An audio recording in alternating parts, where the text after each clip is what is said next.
PHL17 presents In Focus, a look at the issues affecting the Philadelphia region. Now your host, Steve Highsmith. What would you do if you handed someone a pair of socks and that person paused, thanked you, and started crying, all over what appears to be a simple pair of socks? We are about to meet someone who had that very experience and recently began a movement that is transforming lives and educating a lot of us at the same time. Good morning, I'm Steve Highsmith and welcome to In Focus. In recent years, there have been more than 600,000 individuals considered homeless in the United States. About 15,000 are in Philadelphia, nearly 13,000 in New Jersey. The homeless suffer a number of podiatric or foot problems. Frostbite, blisters, and fungal and bacterial infections are among the problems. Many of these problems result from having no socks or having dirty, wet socks. Enter the Joy of Sox, a nonprofit which primarily does three things: raises money to buy new socks, collects donated new socks, and distributes new socks to the homeless. With me now is Tom Costello Jr., founder and chief sock person at Joy of Sox. Tom, good to see you. Good morning, Steve. Thanks for being here. Oh, my pleasure. You primarily do one thing. You have one mission. One mission, Steve, to provide new socks for the homeless. And this came about through a personal experience that you had. Oh, yeah. Steve, I used to be homeless phobic, to the point Homeless phobic? Homeless phobic. I could not walk down a street. If there was a homeless person there, I would have to stop, back up, and cross the street. I have no idea why I had this phobia, but it existed. And ironically, Steve, my wife was volunteering at a soup kitchen in Germantown. And she said, let's do something for the needy at the end of the year. Come down and help the homeless. I said, I can't do that. I lost that argument. So we went down, and I had this panic attack, Steve. I couldn't get out of my car. Palpitations, sweat on my forehead. It was amazing. But she held my hand, and we walked into the basement of this church. And once there, the volunteer coordinator simply said, Tom, go over and help those people over there. This is like facing your worst fear, Steve. Anyway, somehow I survived. And what were you doing? Oh, what was I doing? We were serving meals, helping the homeless serve meals that day, and then cleaning up their tables. Not a scary job. But I got back in the car, locked the door, my blood pressure came down, and then on the way home, Nancy said she'd been talking to a podiatrist who mentioned that the homeless have tremendous problems with their feet because they never get donations of new socks. And the idea resonated with me. So fast forward about 2 years. Finally got up the nerve, took a deep breath, went to Costco and bought some socks, and went back to the basement of the church around the holiday time. And I'm handing out new socks, dropping socks in their plastic bag. Merry Christmas, God bless you. Merry Christmas, God bless you. And then finally, Steve, this one woman came up to me, and in your mind's eye, you know exactly what she looks like. Shabby hair, shabby outfit, but there was no look on her face. Didn't make any eye contact. I dropped socks in her bag, said, Merry Christmas, God bless you. No reaction. She walked away. I was waiting for my next guest. And then I heard her say, excuse me, could I please have another pair for a friend who's not here? Oh, of course. So she came back, stood right in front of me this time, now made eye contact like we are right now. I dropped the socks in her bag, and she said, you know what? No one has ever given me a pair of socks before. And she starts to cry. And then I start to cry. And at that point, Steve, I had never touched a homeless person, but she reached out to hug me, and I hugged her back. It was my epiphany moment. I knew I had to be the sock person. You knew at that moment? At that moment, absolutely. And that moment passes, in a sense. She moves on. Yeah, she moves on. I'm going like, wow.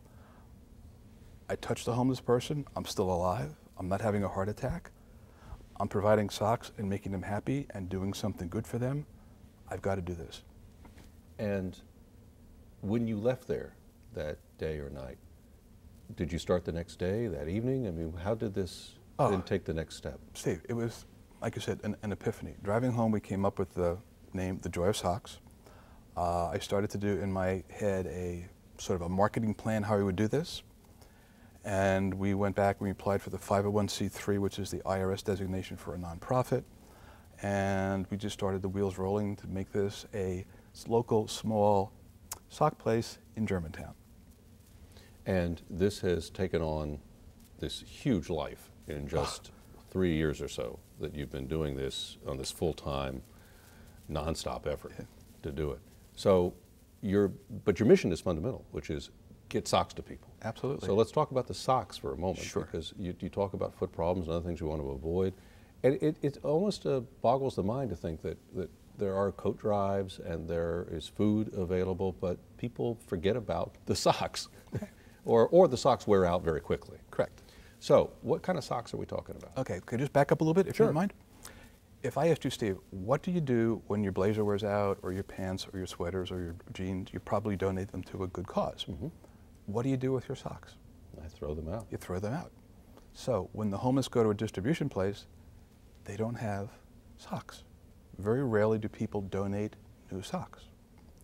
So we have a homeless fellow, Moose, in San Antonio, who follows us on Facebook. And I was speaking to him last summer, and he said he gets the sweaters, the jackets, the jeans, but never the socks. He said, bless you, Tom, for what you do, because now I've got some protection for my feet. So this idea then that then developed and mushroomed into what it is today all centers around simple pair of socks like this. But are these the kind of socks, are these typical socks that you would give out, the white socks? Mm-hmm. And does it matter what they are, cotton, not cotton, or does it? Now, if I may, Steve. Yes. These crew socks are probably the most commonly available socks. You can pick them up in wherever you go shopping, the Kmart's, the Walmart's, the Costco's, the Target's, the Penny's.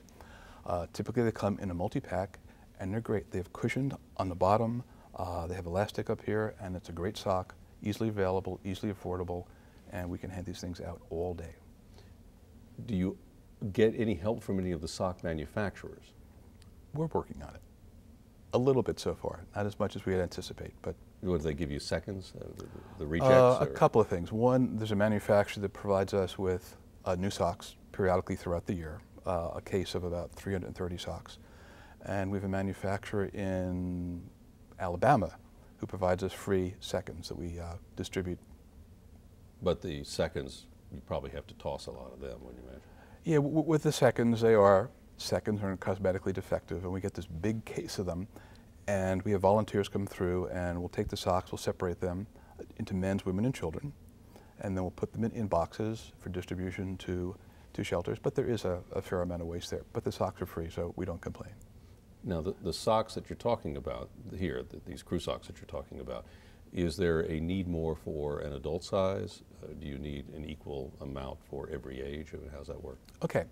If you take a look at the population of the homeless in Philadelphia, Camden, Wilmington, etc., it's about 10 to 15,000, depending upon how it counts.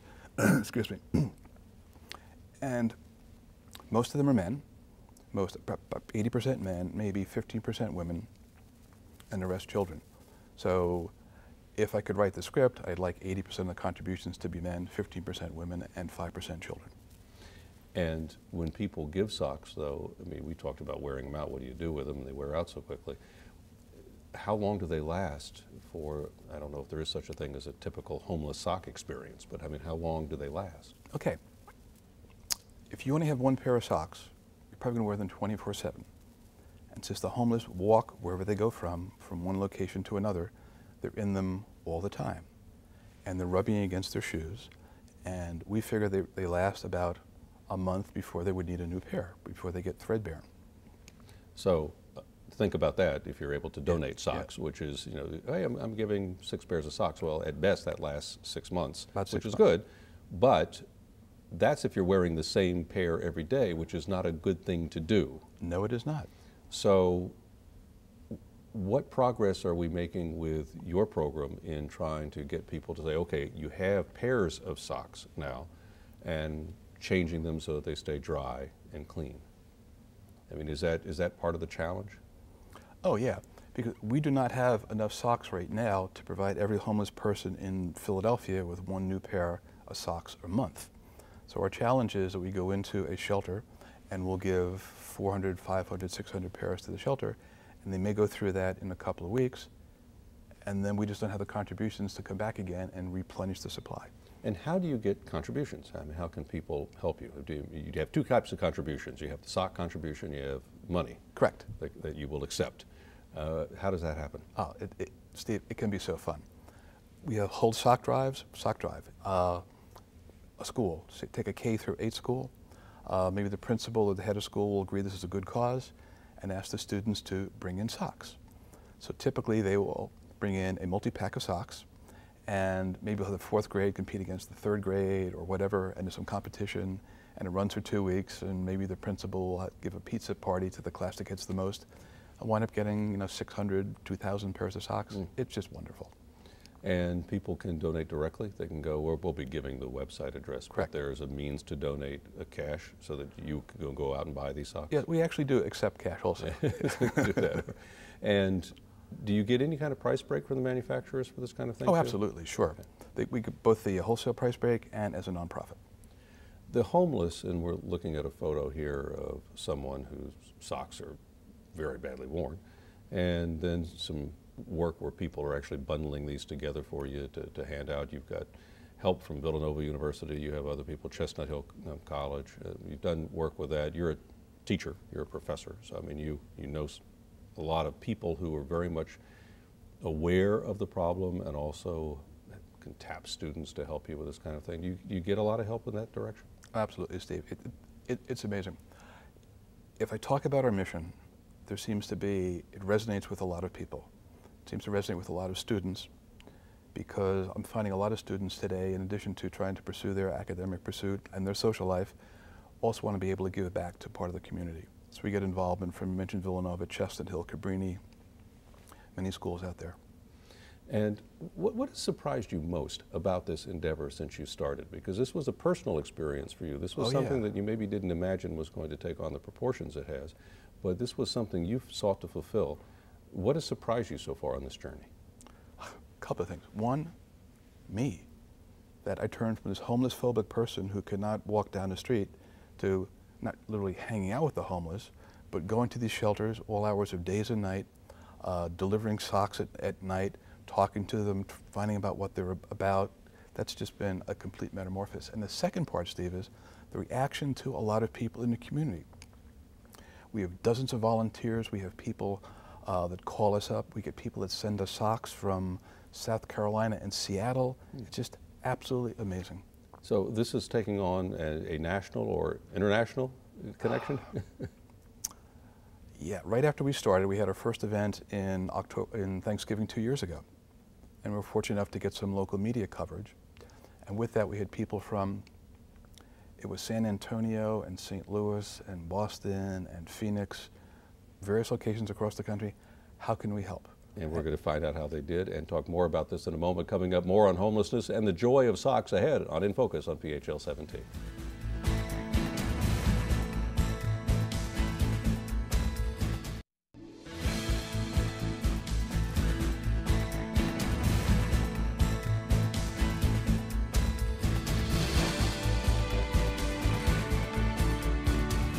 It's so simple and yet so overlooked. Socks also tend to wear out faster than other clothing. Back on In Focus, I'm Steve Highsmith. He's been called the Sock Angel. With me is Tom Costello Jr., Chief Sock Person at Joy of Sox, a nonprofit begun just a few years ago in Philadelphia, now reaching across the nation. And this is more proof of that. Oprah's Magazine. You're in Oprah's Magazine talking about the joy of socks. This has been exponential. It's been skyrocketing in its growth over such a simple and yet such important article, the sock. It's just been amazing, Steve. As I said before, when we started St. Vincent's in Germantown, I figured we'd just be handing out socks in Germantown. And we got this media coverage, and this need has been exposed across the country. We're getting donations from all over the place. We sent socks to Afghanistan last year and Mexico. And then you mentioned the Oprah Magazine for December. We've gotten requests from Australia, Canada, probably 20 states for, either requesting donations of socks or how can we open up a chapter, or as we call them, a sock drawer of the Joy of Sox in another location. It's just been amazing. Plus, we get people send us donations. Send us donations. Can you send a donation in memory of a certain person? And we do that too. This need is year-round. We tend to be a society that gives at certain times of the year, and often around Thanksgiving, often around the December holidays. But when you look at it, this is a week-to-week, month-to-month need throughout the year. Now, the Pennsylvania legislature has in recent years noticed your program the last couple of years and has said, that February 14th, Valentine's Day, is National Sock Day. Oh yeah. And that brings to point, the need is year-round. So what would you like people to do, particularly if there's continues to be a National Sock Day year to year? Well, we have Pennsylvania, and we're going for a couple more states this year. Well, as you said, people tend to be generous between Thanksgiving and Christmas. And then if we were running a food pantry or a clothing place, our supplies diminish after the start of the year. So what would really be great if we can have companies and schools and churches continue to do sock drives throughout the year. That's why I chose Valentine's Day. In this part of the world, and a lot of part of the United States, it's cold and miserable, and what a better time to think of the less fortunate than on Valentine's Day. So we're trying to get it going throughout the year, Steve. And obviously, this, we're talking about, if folks just joined us, the Joy of Sox, a program that's just a handful of years old that is literally saving people's lives and improving their health and actually giving them an opportunity to get jobs and seek medical care, all because they're providing the simple gift of socks to people. And often so overlooked, often not even available, and now is, thanks to Tom Costello and his crew who are doing all of this stuff. When you look at this, though, if the socks aren't there, you have a lot of problems. And if we can take a look at what a lot of podiatrists know very well, and that is that many of the homeless have an extraordinary rate of foot illness, from bunions to fungal and bacterial and skin problems, and they can lead to blood infections, of course nail infections and warts. These are serious problems, problems that cost society. They do, Steve. Imagine you leave the studio and it's wet and you get your socks wet and you got to walk to your car or walk a couple of blocks. Well, the homeless don't get into the car and then drive home and go to the sock drawer. They'll walk day or miles or days with the same pair of wet socks on, which is not healthy. And also it's painful. And the bacteria and fungus really like dark, moist conditions, which is basically what you have if you have a wet, damp sock on your foot. So hopefully by providing new socks, we solve a couple of things. One, we put a barrier between the shoe and the foot so there's no rubbing. And it's also getting rid of the moisture, which is going to make a healthier condition for the feet. And some folks who are homeless are embarrassed to seek medical help. And it sort of feeds on itself, and they don't get the help, and it makes it worse. Yeah, this is pointed out when we're doing the research for the resolution in Harrisburg for the Pennsylvania Senate. Some of the podiatrists were saying that because their socks are kind of shabby and their feet might be really smelly, they might be embarrassed to go seek health care. So whatever problems they have just fester and it gets worse. There's also situations, Steve, where let's take a single mom with a daughter, and kids can be mean in school, and she's sending the daughter to school and may not have socks or shabby socks and gets ridiculed at home or in school. So the socks help the psyche and also help the medical conditions of the feet. And there's another way that I've read about through your work, and that is that there are some folks who are very hard trying to get out of the homeless situation they're in, and they want to apply for a job, but don't feel embarrassed for the same reason, because they don't have socks. Yeah, we had this situation many times, Steve. We typically hand out the vanilla sock, so to speak, which is the utility sock. But if you're going for a job interview, you want to look good. So there may be somebody who donated a suit so they can get a suit, but they don't have nice socks.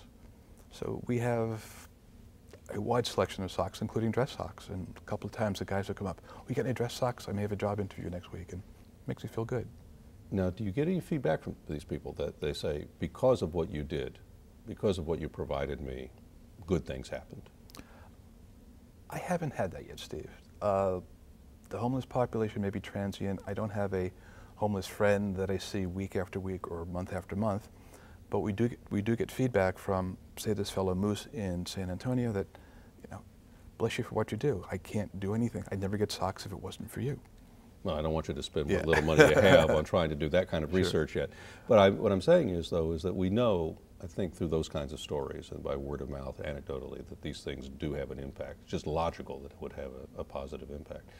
Do you have any kind of sense of how you've grown as a person and the other people who got involved with this, particularly with your awareness about homelessness? Oh yeah, like I said, the big metamorphosis was me, Steve. I'm comfortable talking about this. I'm comfortable going down to the shelters and working with the people. I'm involving friends, relatives, volunteers, and helping them overcome their fear of homelessness. We're also trying to develop a sensitivity training, so to speak. So if someone wants to get involved with this and a little bit uneasy, which I can relate to, we'll help them overcome that. They may not overcome that, that's okay, but we want to make this available to the general public, again, so we can get some more volunteers to help these people. So schools can help you. Schools? College students can volunteer Absolutely. and do their own drives on campus and do that sort of thing. And we don't want used socks, even if they're in good shape. Correct. So you want socks that are new, never worn. And you'll take any. You prefer 80% of the donations to be adult socks? Well, if we were doing a donation in a school, yeah, a sock drive in a school, I'd want the socks to be age appropriate. So if we were doing the collection and there's a third grade girl, let's say, I would want the teacher to tell part of the story that there are third graders out there that are homeless. So buy a cute sock for them. For you, what is a sock drawer for the organization? Oh, the sock drawer, okay. Instead of the branch office in New York or Chicago, we're calling them sock drawers. So we're trying to open up a sock drawer, which is basically a duplication of our effort here in Philadelphia, in Chicago and San Francisco and a few other cities. If not by the end of the year, hopefully by the end of the first quarter of next year. Well, when we come back, I want to talk a little bit more about where the Joy of Sox is going in particular, and some interesting ways you may be reaching out to people as well when we continue. Just ahead, how you can get involved with the sock juggernaut, and more on the future of the Joy of Sox on In Focus on PHL17's.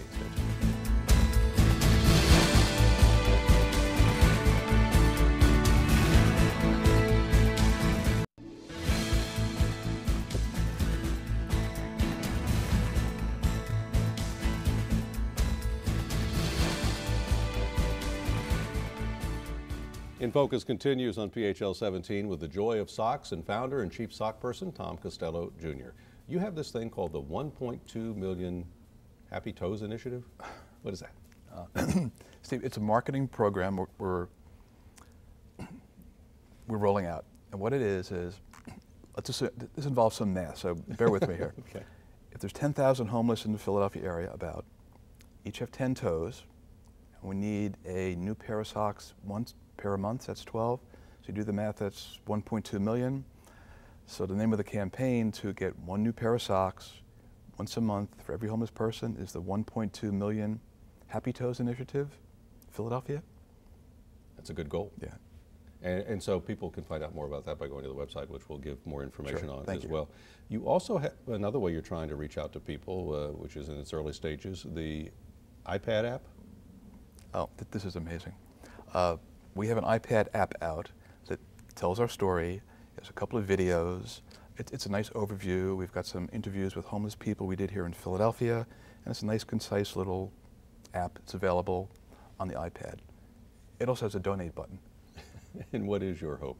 First of all, you're kind of like a garage band in a sense. I mean, this effort, which is taking on a national, and as I said, as you mentioned, you've done Afghanistan, there's some other people that you're taking on an international flavor, still operates virtually with no overhead. I mean, you are doing this out of your home.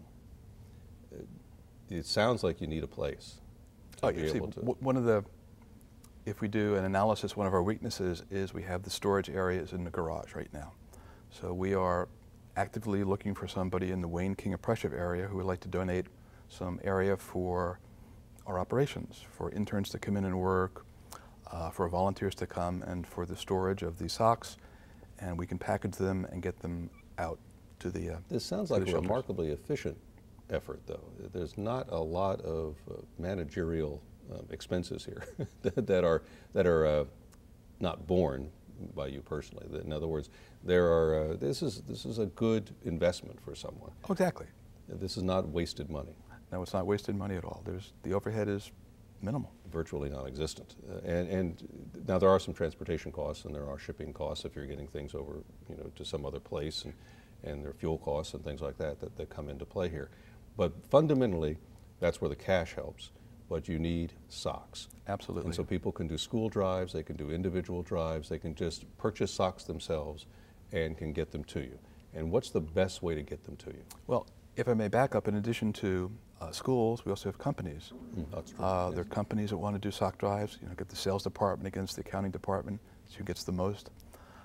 We've also held drives in churches, Steve, where the congregations contributed churches. We've had several different congregations and denominations do that for us, and they rally behind the cause. So now that you've had this personal epiphany, now that you've made this transition in your own life about this, how do you see this growing, evolving? What do you want it to become? I really want to be able to do this nationally, Steve. I want to be able to have a sock drawer, the Joy of Sox, in probably the major cities, in the states that have the highest percentage of homelessness. And my mission is not to solve homelessness. I can't do that. But if we can do one thing to make their day a little bit easier and maybe make them a little bit more self-assured, not as painful going through their day, I think we have done our job. Tom, thank you very much, and You're good welcome, luck Steve. with everything that you do. Thank you so much. For more information on the Joy of Sox, please go to thejoyofsox.org. That's all one word, and X in the word socks instead of CKS, thejoyofsox.org. And that's In Focus for this week. Thank you for watching. I'm Steve Highsmith. Enjoy your weekend. Have a great weekend.